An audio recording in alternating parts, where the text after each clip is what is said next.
the stand. Now he runs. He produces a magic print. He pulls out another one. This is incredible. This is ridiculous. This is 15 out of 10 on the incredible meter. What a player. What an entertainer. Give him the medal. Give him the Dally M medal. Hello, footy fans, and welcome back to the Chip and Chase podcast. You know the drill by now.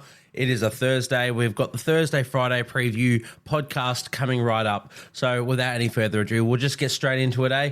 So, of course, the Thursday game, we have the grand final rematch. The Panthers take on the Broncos in Penrith at Bluebet Stadium, 8 p.m. on this Thursday. So, really exciting stuff. It is a bit disappointing, which we will get a little bit into sort of the player dropouts for this one. I would have loved to get a full squad, full strength, just grand final rematch, but that's unfortunately not going to be the case.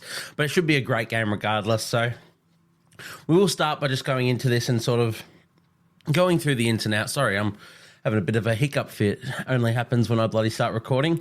But yeah, so for the Panthers, in terms of their ins and outs, it's a relatively unfazed side, but the big moves in this one is that James Fisher-Harris will be missing this clash and potentially a few more weeks with the shoulder injury he suffered against the Eels. So Lindsay Smith has been promoted to front row. He's starting this game, and Matt Eisenhuth has been added to the bench. So it's Dane Laurie, Matt Eisenhuth, Liam Henry, and Luke Garner on that bench now. So that's the only real change for the Penrith Panthers. They're relatively unfazed besides that, but it is a big loss. We can't doubt that. James Fisher-Harris is the leader of their forward pack.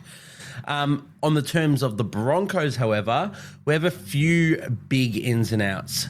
First of all, we have Jock Madden, who comes in to replace Adam Reynolds, who drops out of this squad. He is injured. Not sure how long he is out for, but I wouldn't mind if he was out for other games. It's just a real shame that we don't get him for this grand final rematch. I would have loved to see this full-strength squad go at it. As I said, I'm still sure it'll be a good game. They've still got a lot of fantastic players in that Broncos side, and they will be out for redemption after the grand final last year. But yeah, very, very upsetting that we don't get to see Adam Reynolds take his place in this side. And the other big one that dropped a day or two ago, I think it was actually just yesterday, but Payne Haas is now a late withdrawal from this side as well, which means Fletcher Baker comes into the side to start at front row. And on the bench, Xavier Willison has been promoted. So as I've said in the other podcasts, a bit of a lucky one there if you ended up picking him and getting stuck with him in Supercoach, because he gets his shot in this one. And look, to be honest, Xavier Willison's a gun. He could be the best player for this Broncos side and just retain his spot. But yeah, so those are the big ins and outs for the Brisbane Broncos. Of course, a bit bigger than the Panthers. I guess both teams lose their alpha in their forward pack, the alpha in their front row, but Payne Haas is a bigger loss than James Fisher-Harris. And when you lose your halfback, and not just any halfback, but a star halfback in Adam Reynolds, it's going to be tough going. I do really rate Jock Madden as a halfback, so I'm sure he can steady this ship and they can get around the park pretty well. We'll just have to see. As I said, it should still be a really good game. So in terms of the tips for this one, it might have been a toss of the coin job. I was actually leaning towards Broncos before all the news dropped, before team lists were announced and we lost all these players. I think Broncos have started the season better than the Panthers, and that's, no slide on the Panthers. Panthers are still really good, but they do sort of tend to start their seasons pretty slow. But I thought Broncos, they've been spectacular. I've really been impressed with how they played. Of course, they did lose round one to the Roosters, but I think that was more just due to a fantastic Roosters side, and we know the Roosters are definitely a premiership threat in themselves. But no, I would have tipped the Broncos until these outs. So as you can see where I'm going with this, I have tipped the Penrith Panthers in this one. I think it being a home game, them just being a bit more full strength of a side, I think they will get the chockies, but who knows, like Paddy Carrigan might just step up in Payne Haas's absence and kill it. They've still got a really good forward pack. I mean, Corey Jensen, Fletcher Baker, and then you've got on the bench, you've got Martin Tapau, Kobe Hetherington, Xavier Willison. There's a lot of punch in that Broncos forward pack. They can still match it well and truly. Honestly, on paper, if you still look at these sides, they're not that much different. I think, Panthers definitely have the advantage, but it's not out and out. It's not like the worst forward pack in the comp versus the best. It's not that different, but I do think the Panthers get away with this one. In terms of how I sort of see it playing out, I actually don't see it too much of a forward pack. I think it will be for the opening exchanges. I think both teams are just going to come out aggressive and come out passionate because that's what they do, regardless of whether or not they've got their alphas in their front row position.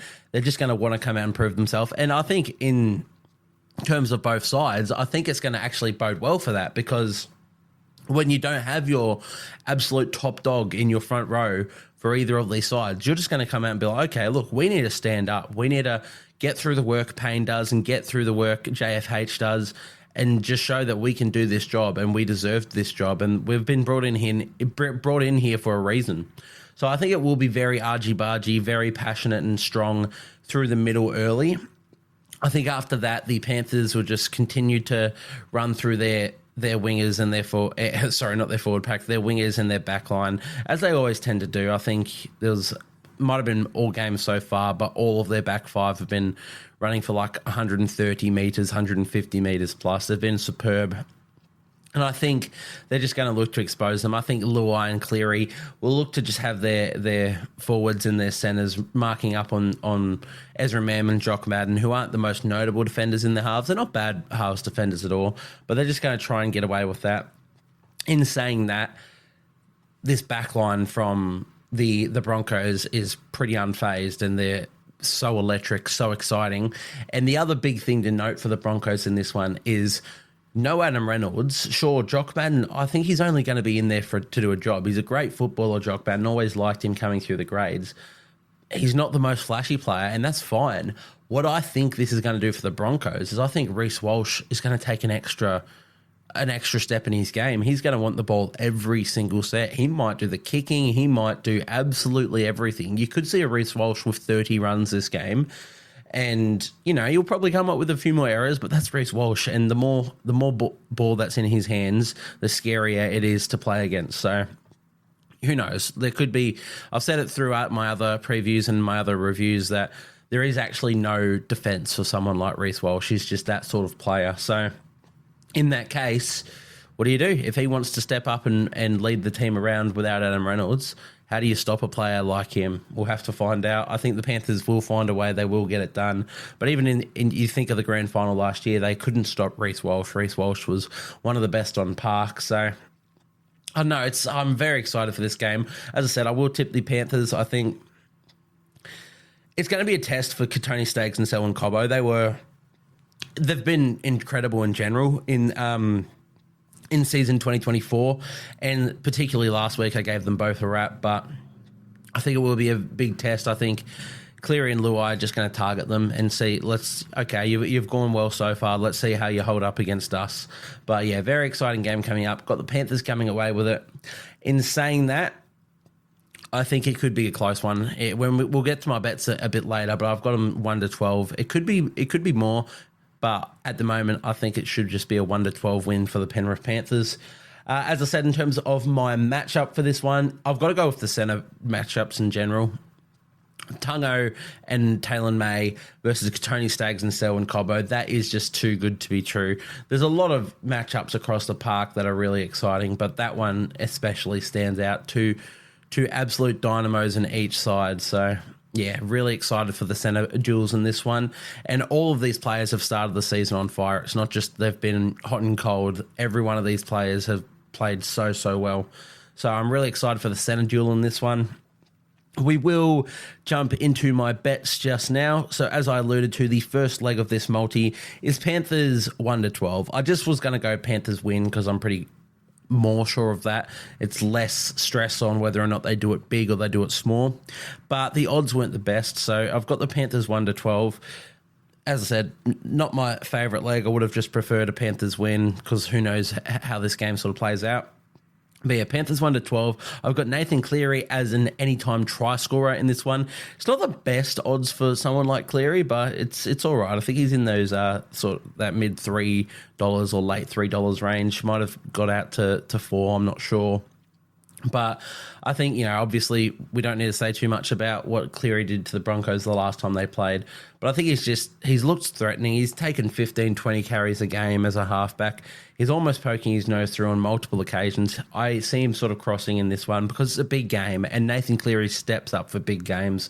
So that's my second leg of that multi, Nathan Cleary, anytime try scorer. And then the final leg is I've got it going over 37.5 match points. That's another tough one. I think it could definitely go beneath if these two teams just want a gritty and grindy game. But as I said, just the electric players across both teams. I find it hard that it goes under 37.5. Think of the grand final last year. That one went over. I see it going over again with these dynamos in attack. So those are the legs of that one. I'll just rattle them off again. Panthers 1-12, Nathan Cleary anytime try scorer, and over 37.5 total match points. And the odds for that one actually come to $20. So quite an expensive multi there. For those of you who don't know, that means if you put $1 on that and you win $20 back to the dollar. This is all through Sportsbet. Once again, not affiliated. They're just the agency I choose to bet for. If you jump on any of these bets, I'm not responsible for this. If they win, cool. That's cool. We can ride that and be happy together. If they lose, it is not my fault you were choosing to do this. Make sure you're gambling responsibly. Only bet what you can afford to lose. Sportsbet, gambling, any of the betting it's just for a bit of fun. So make sure it's not anything too extensive. But that one wraps us up for this game, the Thursday game. We've already gone for 11 odd minutes, so we will jump into the second game. We want to get the Friday ones wrapped into this podcast as well. The second game, of course, is the Friday game, 6 p.m. Warriors take on the Raiders in Christchurch Apollo Project Stadium. So very excited for this game, obviously, as a Warriors fan. And just as a fan of rugby league in general, Raiders currently sit first on the ladder. The Warriors, we're 0-2. Raiders are 2-0.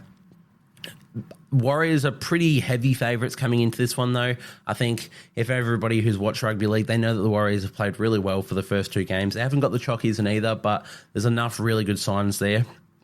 So back in Christchurch, back against this Raiders team, yeah, they're ample favourites there. I see them getting away with it. I mean, I've tipped them every week now. It's not because I'm biased. I'm biased, but I don't tip with bias because I'm so used to this Warriors being a basket case. I'm very much of the opinion, tip the other side, because then your tip either gets up or your team gets up and you're happy either way. But in today's day and age, when the Warriors, I actually have some belief in them, I do have them winning this game. We will just quickly go through the ins and outs, however. So for the Warriors, Wade Egan has been named once again. So Freddie Lussick drops back to that bench. Chanel Harris-Tavita ended up taking the bench spot last week as well. He got about 8 minutes on the field, which was good to see Chanel make his return to the Warriors team. But at the moment, he has dropped out. Who knows how this goes? If you've read into the Wade Egan stuff, they're basically basing it on a week-to-week basis. We don't know when exactly he will be right. But he has been named, but he was named last week, so who knows? But you'd have to assume he plays, but don't be so confident in it. It could be a late scratching once again. Apparently, Chans is still 1 or 2 weeks away as well, so Tane Tuapiki retains that fullback position. And that's the only real changes for the Warriors. As for the Raiders, Sebastian Kris has been dropped out of this side with concussion. He has the 11-day stand-down policy on that one. So he is replaced by Nick Kotrick, who comes into the wing, and Albert Hopewate moves to that centre position to cover Seb Kris. The other big one in this one is Elliot Whitehead, the captain of the Canberra Raiders. He makes his return after injury. He goes straight into that right second row position with Zach Hosking, the absolute, probably the player of the year so far, in my opinion. Not just for the Raiders, but for the NRL. I've been so impressed with Zach Hosking. But Zach Hosking does drop to the bench in this one. Very sad to see for him. I wouldn't be surprised if this does change game time. I think, Whitehead coming back from injury, he might just start on the bench, and Zach Hosking, who has been absolutely superb, might end up starting in that second row position. But who knows? Regardless, this is how they've lined up. This is the only information I can afford to tell you guys. But those are the ins and outs for these two teams. As I said, the tip I've got is I've got the Warriors to win. I have to just believe in them. Back in New Zealand, they can get this job done.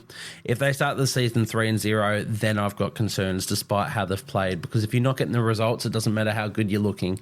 So I've got Warriors winning this one. In terms of how I see it playing out, I think it's just going to be a really big battle through the middle. I think these are two of the best forward packs in the league. Raiders have so much depth across their park and absolute alphas. We get the matchups of Papali'i, Tarpany, Fanua Blake, Barnett in the front row. Those are some incredible front rowers. And then you've got the stalwarts of your team, the experienced heads of Kurt Capewell and Elliot Whitehead. Tohu Harris at lock. It's just, there's so much to like in this forward pack duel, and I'm really excited to see how it goes. I hope they really play through it. Raiders have been playing some expansive footy. I've been really impressed with how the Raiders have started 2024, almost said 3.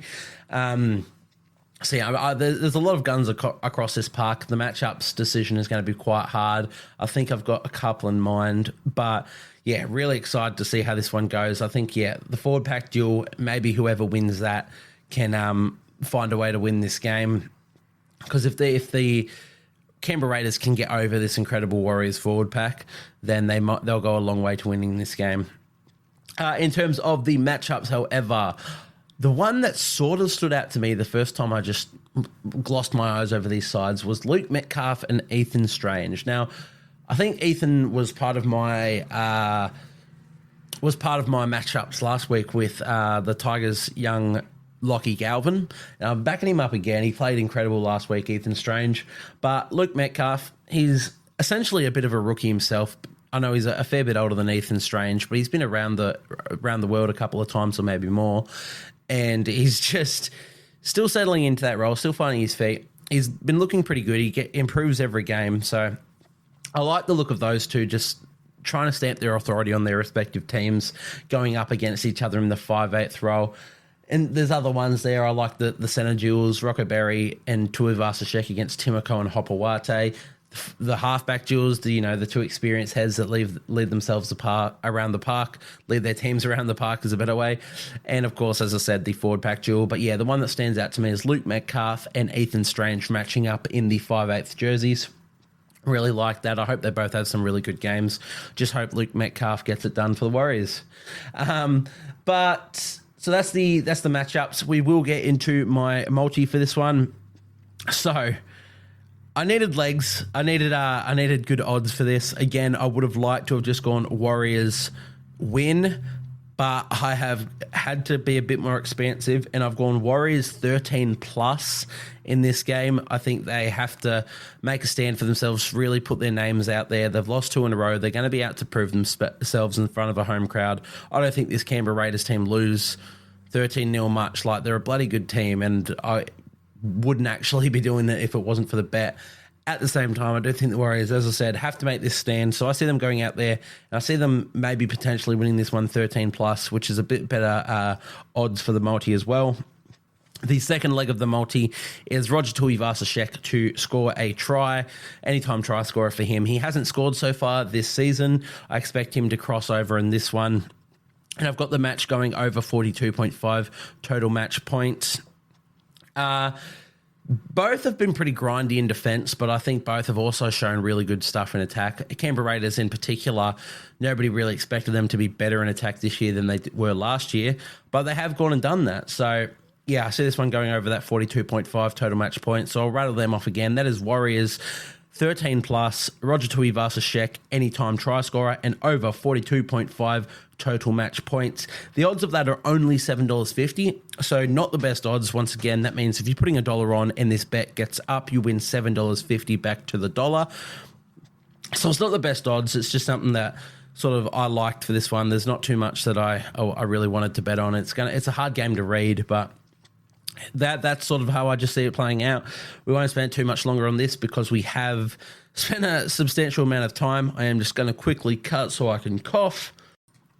And we're back for that one. So as I said, we'll move on to the next game of the round, which of course is the late game on the Friday. That one being the Roosters and the Rabbitohs going head-to-head at Allianz Stadium in Sydney. It is a Roosters home game, but both these sides not too far away from each other. So I assume there'll be a good mix of fans from both of these clubs for the oldest rivalry in rugby league. So we'll get into this one, starting with their ins and outs. There's a few going on here. For the Roosters, we have... Oh, excuse me again. We have Luke Keary making way with the concussion. He's replaced by Sandon Smith, who starts at 5'8" in his place. While in the forward pack, Siwa Wong has been dropped to the reserves, with Nat Butcher elevated to start at second row, and Angus Crichton has been promoted to the bench. The other man promoted to the bench because Sandon Smith went to 5'8" is Connor Watson, who makes his first appearance for the Roosters this season as well. So not some bad replacements, definitely very, very handy players that they've got coming in on this one. So that's really exciting to see. I'm excited to see Angus Crichton and Connor Watson especially get their first game time for the season. Well, as for the Bunnies, Jack Whiten has been named to make his return from suspension and his debut for the South Sydney Rabbitohs. He's named at centre, number 3 jersey for Jack Whiten. And, that's right, Lachlan Ilias has been dropped for this clash. He's replaced at halfback by Dean Hawkins. Jacob Host also comes into this side as well. He starts at second row. Cameron Murray drops back to lock, played at second row last week. And Tallis Duncan drops back to the bench, with Shaq Mitchell dropping to the reserves with Richard Kennar as well. So a few changes for both sides. Definitely still very strong. The core of their players are very much there. Sure, you've lost a 5'8" in this term of Keary and a halfback in the terms of Ilias for both sides, but you've chosen to do that as the Rabbitohs. It's not too much. I don't think it'll affect their game plans too much, so I'm expecting a really exciting game here. I do have my concerns about the Rabbitohs in season 2024, but I think for this rivalry, they're going to get up for it. Whether or not they win remains to be seen. I will be tipping the Roosters just because I believe in their team a little bit more, but I expect a really enjoyable game here. I really hope we get it. It always is. There's always something to look forward to with the rivalry of these two squads. But I do see the Roosters getting away with the win. How they do that, I'm not sure. I think the Rabbitohs have struggled with forward packs to start this season. They have been rolled in both games, especially, oddly enough, in that Manly game, where I think on paper the Rabbitohs forward pack probably was a bit better than that Manly one, but this Manly forward pack has started really well this season. So I think while the Roosters have a really good forward pack themselves, the Rabbitohs are gonna be up for it, and they've definitely would have identified that in between all their weeks that they're losing that forward pack battle in the middle, and they're going to have to do something to change this. One of the other switches that they've made is they've promoted David Mwale to start at prop in this one, with Sean Keppie coming off the bench. So maybe that's it. Maybe they just think that they can get through the grind with a bit of aggression and a bit of play from David Mwale, and then bring your boppers of Tommy Burgess and Sean Keppie on at around that 20-minute mark to try and, ease the slope of the game, I suppose. But as I said, it's really hard to read how this one's going to go. You never know what you're going to get, especially like these two teams could be on opposite ends of the spectrum. You could have Roosters on top, Rabbitohs on the very bottom of the ladder. They're still going to get up for it. Actually, I think that's not too far away from where they're placed at the moment. Rabbitohs are 16th out of 17 teams, and Roosters are 8th. But as I said, you never know. They'll always get up for this clash. So it's hard to know exactly where this game's going to be won. I think we're just one of those games that we sit back and watch and we enjoy this one. Get your popcorn. If you don't support either of these teams, then it's a great game as a neutral fan. If you do support them, you're in for a world of hurt because it's going to be an annoying affair, and you probably hate the other team, so you'd never want them to win. But as a neutral fan of these two teams, I am going to sit back and just enjoy this one. In terms of my matchups for this one, I want to go Jack Whiten because he's back in the starting side. Well, he's back making his debut for this Rabbitohs team. I'd like to see his matchup. He will be left centre, I presume. So he'd be up against Joey Manu, and I really like that as a little matchup. I want to see how they contain each other, how they bring their attacking skills to the foray. But the other big one is I want to just see the fullbacks. James Tedesco, Latrell Mitchell, they've started the season on fire, both of them. Latrell has out and out been the Rabbitohs' best player all season so far. So I'm really excited to see how those two match up against each other. And there's going to be a lot of passion on display there. So that's definitely my matchup for this one. But I also do like the battle of Joseph Manu and Jack Whiten in the centres. We will move on to my multi. So for this one, I have finally just been able to go for a head-to-head one without going a 13 plus or a 1 to 12. So I have the Sydney Roosters winning this one head-to-head. That is the first leg. I have Sandon Smith crossing as an anytime try scorer. I think he was paying about $6 that leg, around about then when I put this bet on. I'm not sure if that's the exact same at the moment, but I thought that was good value. He always brings a bit of something, Sandon Smith, so him to score a try, it's not a bad shout.